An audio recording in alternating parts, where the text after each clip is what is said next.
Okay, so this is what I hope to get this to look like, more or less. Let's start this. I am personally going to start by deleting all this. All right, so I'll make a rectangle here. And let's just make it 1 by 1. And then for the offset, which is right here, I'm going to highlight the whole thing. And on the inside, it will trace this amount. 0.05 is 1/20th of an inch. Back. And then if I want to do it again, you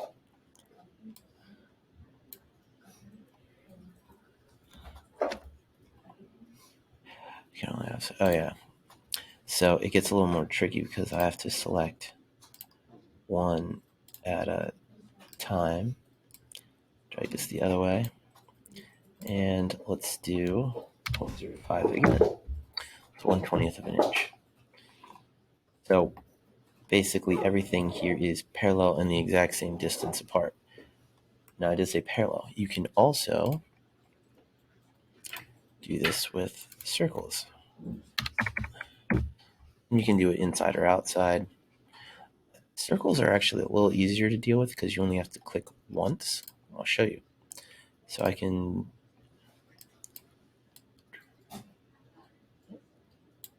put one on the inside,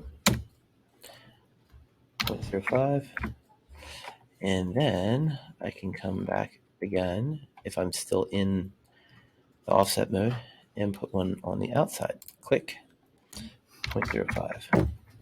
And I can keep doing this, and these will all be the exact same distance. I can do it from the offset this time. Click again. I'll make this one a little further away, just so you can see, and we can keep doing that. Okay, now this does have its limitations. Let me show you where it gets kind of annoying. Anytime you have a shape with a lot of sides. Okay, so if I try and do offset, what you're going to notice here is it tries to do everything. Click, and it can't do it because it's also trying to do the circle. So what you have to do is you have to go click each one of these so that your circle is not highlighted. Okay, and there you go. All right, so I'm just going to enter. Let's try another one of these guys right here. Now, one thing you can do sometimes is, nope, it's not going to work. So I'm going to Control Z. Make something a little easier for myself. Okay, so over here, I'll put the circle on the outside this time. And yeah, let's do a pentagon. Make life a little easier. So you have to kind of think about how you're starting. If you want to start on the outside and work your way in, sometimes it's easier to start with an inscribed. So, escape. Okay. So sometimes you can highlight it and you're like, oh, okay, that'll be great. But as you notice, that doesn't help. So now I'm in that. I can't just click on, I still have to do the whole one at a time thing. All right, that's great. Let's try one more of these.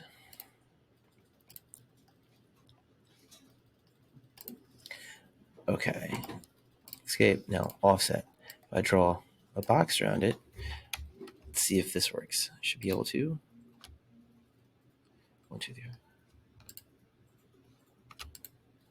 Okay. So you can click on just the circle and get that to disappear. Check. Okay, and scoot these guys over a little bit. Now here's a tricky one, spline. So if we do kind of a nice, smooth spline shape, the offset works pretty easily. See? And I'll keep doing whatever number we typed in last. Now, however, let's zoom out and go over here. I'm going to show you one of the limitations. So I want you to try this too.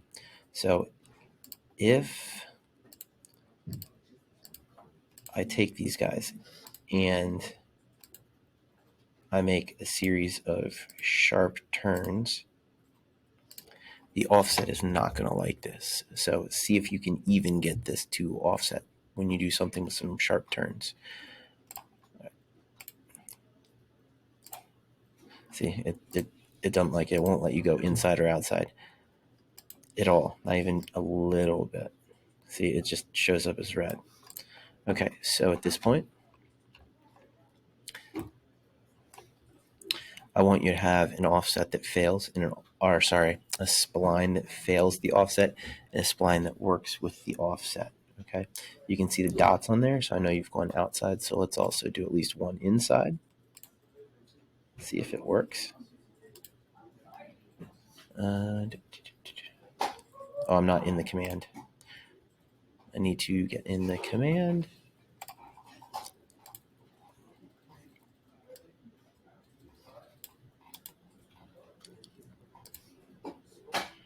Great.